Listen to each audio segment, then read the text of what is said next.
जी अस्सलाम वालेकुम नाज़रीन, breaking news with Aun Shirazi की एक और अहम एपिसोड के साथ मैं आपको सैयद ओन शिराजी हाजिर खिदमत हूँ।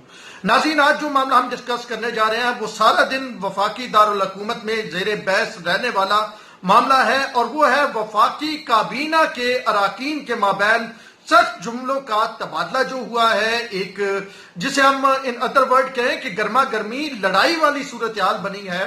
क्यों बनी है वो सारा मामला हम आपके सामने रखेंगे, और फवाद चौधरी का जो इंटरव्यू आया, कैसे आया, क्यों आया, उसके पीछे क्या कहानी थी, और फिर तहरीक इंसाफ के एक और रहनुमा है पंजाब के जो सेक्रेटरी जो वजीर इत्तलात है फयाजुल हसन चौहान, अपने जो है वो इस तरह के बयानात जो है कंट्रोवर्शियल किस्म के बयानात, उनकी वजह से खबरों की जीनत रहते हैं।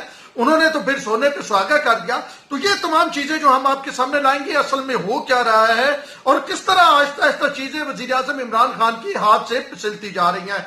इमरान खान के पास कम टाइम है, अगर वो अपनी सफों में इत्तेहाद पैदा कर लेते हैं तो फिर तो वेल एंड गुड, अगर वो नहीं पैदा करते तो फिर आहिस्ता आहिस्ता एक एक करके इत्तेहादी जमातें भी भागती जाएंगी, और वो आजाद उम्मीदवार जो उन्होंने अपने साथ मिलाए थे वो भी चले जाएंगे। क्योंकि इससे पहले काफ लीग की हालत बहुत सारे लोग देख चुके हैं, और काफ लीग के साथ भी कुछ इसी तरह का खेल हुआ। पहले मियां अजहर की क़यादत में काफ लीग बनी, फिर मियां अजहर को इलेक्शन हराया गया, और फिर किस तरह काफ लीग टूटी वो एक पूरी सूरत हाल आपके सामने है।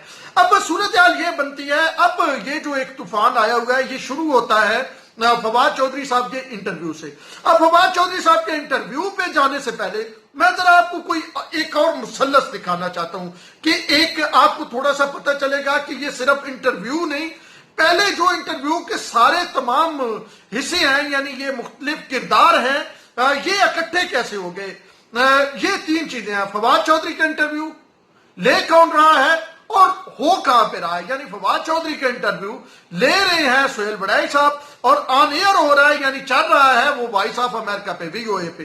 तो अब जरा आप देखें, तीनों चीजों को इकट्ठा करें। चले पहले आ जाते हैं जहां चल रहा है वॉइस ऑफ अमेरिका। एक आम जो लोग हैं वो तो ये समझते हैं कि जी इंटरव्यू हुआ, ये हुआ चीज इस तरह। मेरे जैसे जो जर्नलिस्ट हैं वो उसको किसी और अंदाज में देखते हैं। हम पहले खोज लगाते हैं कि ये चीज इनिशिएट कहां से हुई, किस तरह आगे बढ़ी, कौन कौन किरदार था। तो जब इसकी खोज लगाई जाए तो बड़ी अजीबोगरीब चीजें सामने आती हैं। पहले मैंने कहा voice of America, voice of America की बात करें तो पिछले 2-3 सालों से वॉइस ऑफ अमेरिका की जो रिपोर्टिंग है या जो अंदाज है, या जिन इशूज को वो कवर करते हैं, वो बड़ा अजीबोगरीब अंदाज था, है, और देखते हैं मुस्तकबिल में भी लग तो ऐसे रहा है कि रहेगा। पीटीएम और दीगर जो चीजें थी, जिस अंदाज में उन्होंने कवर की, रियासत पाकिस्तान ने जनाब उन पे पाबंदियों की बात की कि ये नहीं चल सकते। अब यहाँ पे उनकी यहाँ पे मतलब नशियात भी हमने देखा कि वो भी नहीं मिल पा रही यूट्यूब इस पे फेसबुक या उनकी वेबसाइट। तो एक तो वो चीज हुई।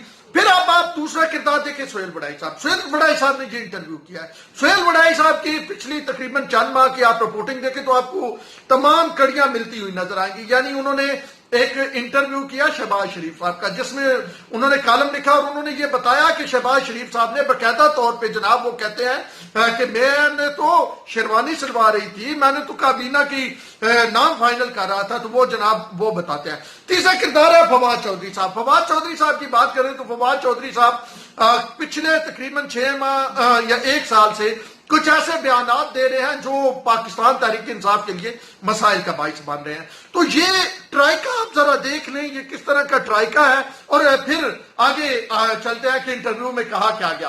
अब जनाब पहली बात जो इंटरव्यू में कही गई वो ये है कि जनाब जहांगीर तरीन ने असद उमर को निकलवाया, और जब असद उमर ताकत में आए तो उन्होंने जहांगीर तरीन को फारिग करवा दिया। और फिर उन्होंने कहा कि जनाब सिर्फ ये ही नहीं हुआ, बल्कि शाह महमूद कुरैशी की और जहांगीर तरीन की जो लड़ाई थी उसने भी पार्टी को बहुत नुकसान पहुंचाया। उनका यह भी कहना था इंटरव्यू में कि जनाब वो जो तब्दीली के ख्वाब था ना वो पूरा नहीं हो सका, और चीजें पीएम साहब के हाथों से निकलती गई।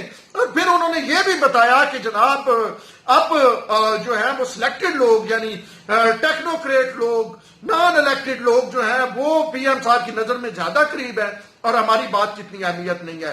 ये सारी बातें बताते बताते फिर आखिर में सोहेल बड़ाई साहब ने जब उनसे पूछा कि आपका आगे का प्लान क्या है, तो मौसूफ का फरमाना था और कि अगले 2-3 साल में आप खुद को कहां देख रहे हैं, تو انہوں نے کہا کہ 2-3 سال کی بات چھوڑے، پاکستان میں اب 6 ماہ کے بعد جو ہے وہ مختلف قسم کے پلان بنتے ہیں. 6 ماہ کی پاکستان میں تو پلاننگ کرنی پڑتی ہے، اب 3 سال تو بہت بڑے ہوتے ہیں.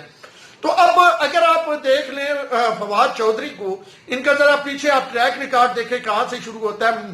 مشرف صاحب کے یہ ساتھ رہے. مشرف پہلے، اگر اس سے بھی پہلے بات کروں تو موصوف کے بارے میں یہ کتاب میں لکھا حامد خان نے کہ یہ فرنٹ مین تھے افتخار حسین چودھری کے، جو لاہور ہائی کورٹ کے چیف جسٹس رہے. ان کے انکل تھے اور ان کے نام یہ پیسے وصول کرتے تھے. یہ حامد خان پاکستان تحریک انصاف کے جو لیڈر ہے، آج کل تو ان کی بھی ناراضگی ہے، انہوں نے لکھا. لیکن فواد چودھری نے کبھی اس کی تردید نہیں کی. اب دوسرا جناب آگے چلے تو یہ مشرف صاحب کے قریبی، مشرف صاحب کے سپوکس پرسن، پھر یہ بلاول کے سپوکس پرسن پاکستان پیپلز پارٹی، آج کل یہ جناب تحریک انصاف، پہلے وزارت اطلاعات، اب جناب ان کے پاس سائنس ٹیکنالوجی کی وزارت. تو رابطے ان کے بھی بڑے بڑے لوگوں سے ہیں، ہمیں بھی پتہ ہے کہ کہاں سے ملاقاتیں کرتے ہیں، کن کن لوگوں سے ملاقاتیں کرتے ہیں. لیکن آج جب کابینہ میں یہ انٹرویو تو چلے ہو گیا، ایک سائڈ پہ چلے. اب جب آج کابینہ میں بات چیت ہوئی اور کابینہ کی میٹنگ ہوئی تو اس میں جناب سب سے پہلے اسد عمر نے یہ معاملہ اٹھایا اور اسد عمر نے کہا کہ جناب علی یہ کیا فواد چودھری صاحب باتیں کر رہے ہیں، کیا ایسی باتیں جا کے میڈیا پہ کرنی ہوتی ہے کہ جی ہمارے سے تو کام ہی ہاتھ سے پھسلا جا رہا ہے اور پی ایم صاحب کے کنٹرول میں ادارے نہیں آ رہے، اور کیوں فوج جو ہے اس کا جو انوالومنٹ ہے وہ بڑھتی جا رہی ہے، کیونکہ ہم کچھ ڈیلیور نہیں کر پا رہے، تبدیلی نہیں لا رہے. تو یہ فواد چودھری صاحب نے فرمایا. یہ اسد عمر نے کہا کابینہ میں کہ یہ فواد چودھری صاحب نے فرمایا. اب جناب اسد عمر کے بعد اور بھی 2-4 وزیروں نے یہ بات کہہ دی کہ یار فواد چودھری وہی جو تھرو آؤٹ فواد چودھری کے مطلب اینٹی تھے، اور فواد چودھری کے اینٹی لوگوں میں ایک بڑا نام اعظم خان کا بھی ہے جو وزیر اعظم کے پرنسپل سیکرٹری ہیں. خیر کوئی ایک آدمی نے یہ بھی کہا کہ یار اس بات پہ تو فواد چودھری کو استعفیٰ دے دینا چاہیے. اب وہاں پہ یہ گرما گرم بحث ہوئی اور ٹھیک ٹھاک بحث ہوئی. پھر اس کے بعد ایک اور معاملہ آیا، اس میں جناب فیصل واڈا صاحب بڑے تم تراک سے وہ بولے. انہوں نے کہا کہ جی ہمارے خلاف جو سازش ہو رہی ہے ہمیں پتہ ہے، اور پی ایم صاحب کے خلاف سازش ہو رہی ہے، تو آپ کا کیا خیال ہے؟ لوگ یہ سمجھتے ہیں یہاں کچھ اور بات کر کے جائیں گے، وہاں کچھ اور کریں گے تو ہمیں پتہ نہیں چلے گا، ہمیں سب پتہ ہے. اور یہاں پہ وزیر اعظم کے امیدوار بیٹھے ہیں، خود کو لوگ وزیر اعظم سمجھنا شروع کر رہے ہیں. تو یہ کس نے کہا؟ فیصل واڈا صاحب نے کہا. اور کہاں پہ کہا؟ وفاقی کابینہ کے اجلاس میں. یعنی پہلی بار فیصل واڈا صاحب نے -1 فارمولہ کو باقاعدہ طور پہ یہ کہہ دیا کہ جی -1 فارمولہ جو ہے وہ کسی نہ کسی صورت میں سامنے ضرور آ رہا ہے. تو اس میں عمران خان صاحب نے کہا، جو ہمارے ذرائع بتا رہے ہیں کہ یار فیصل زیادہ جذباتی مت ہو، تھوڑا ریلیکس کرو.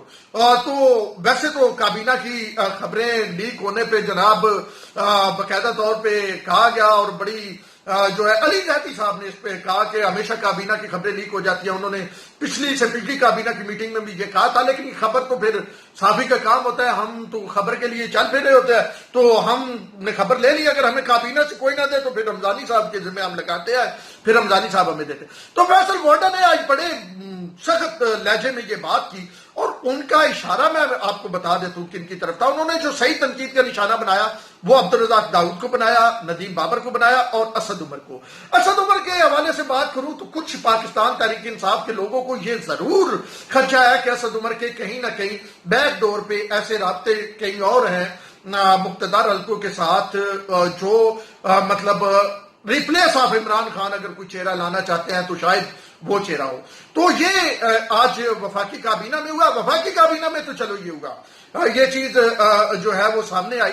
لیکن جو کچھ اس کے بعد فیاض الحسن چوہان جو اپنے بیانات کی وجہ سے میڈیا کی زینت رہتے ہیں، انہوں نے بیان دیا. انہوں نے پہلے سما ٹی وی پہ بات کی، وہاں پہ انہوں نے کافی سنائی جناب فواد چودھری کو. پھر ان کا جی نہیں بھرا تو وہ آگے جی لائیو 24 چینل پہ وہاں پہ انہوں نے بڑا عجیب و غریب جملے استعمال کی. ایک سٹنگ منسٹر کے لیے ایک جناب وزیر اطلاعات اسی پارٹی کا جس کا سٹنگ منسٹر ہے، اسی کا وزیر اطلاعات صوبائی وہ جملے کہہ رہے ہیں. انہوں نے کہا کہ جناب فواد چودھری صاحب کو کیڑا ہے اور وہ کیڑا انہیں بیٹھنے نہیں دیتا اور وہ اس طرح کے بیانات دیتے ہیں. اور میں نے جناب انہیں 6 ماہ پہلے کہا تھا کہ باز آ جائیں، وہ باز نہیں آئے. انہیں وزارت سے اتنی تکلیف ہے تو استعفیٰ دے دیں. کیا جو معاملات ہوتے ہیں पार्टी के मामलात वो सामने मीडिया के लाए जाते हैं, बीच चुराए लाए जाते हैं, और उसके साथ साथ उनका कहना था कि फवाद चौधरी साहब अपने फैमिली के, अपने घर के, अपने अहम मामलात क्या बीच चुराए लाएंगे। तो फयाजुल हसन चौहान साहब ने वो जल्दी पे तेल का काम किया, और अब जनाब ये मामला आहिस्ता आहिस्ता बढ़ता जा रहा है। पहले काबीना में दो ग्रुप थे, एक इलेक्टेड लोग और एक सिलेक्टेड लोग थे, यानी एक मुंतखब शुदा और गैर मुंतखब शुदा लोगों का तकरीबन 19-20 गैर मुंतखब शुदा लोग हैं। वो लड़ाई थी। अब एक और लड़ाई जनाब आली शुरू हो गई। अब ये लड़ाई कहां पे जाके खत्म होती है।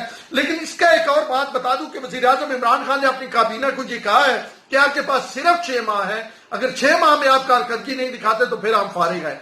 तो लग कुछ इसी तरह रहा है कि अब हुकूमत के दिन और ज्यादा मुश्किल आने शुरू हो गए हैं। वज़रा जो आपस में लड़ रहे हैं, इसके बाद इसका सबसे पहले इम्पैक्ट क्या होगा। एक आपकी इत्तेहादी जमात आपको छोड़ गई, आप उसको मना रहे थे, आप वो भी नहीं मान रही, क्योंकि उसको नजर आ रहा है कि आपकी आपसी लड़ाई है, आप नो मोर, अब आप ज्यादा मतलब 2-3 सालों तक चलते नजर नहीं आ रहे।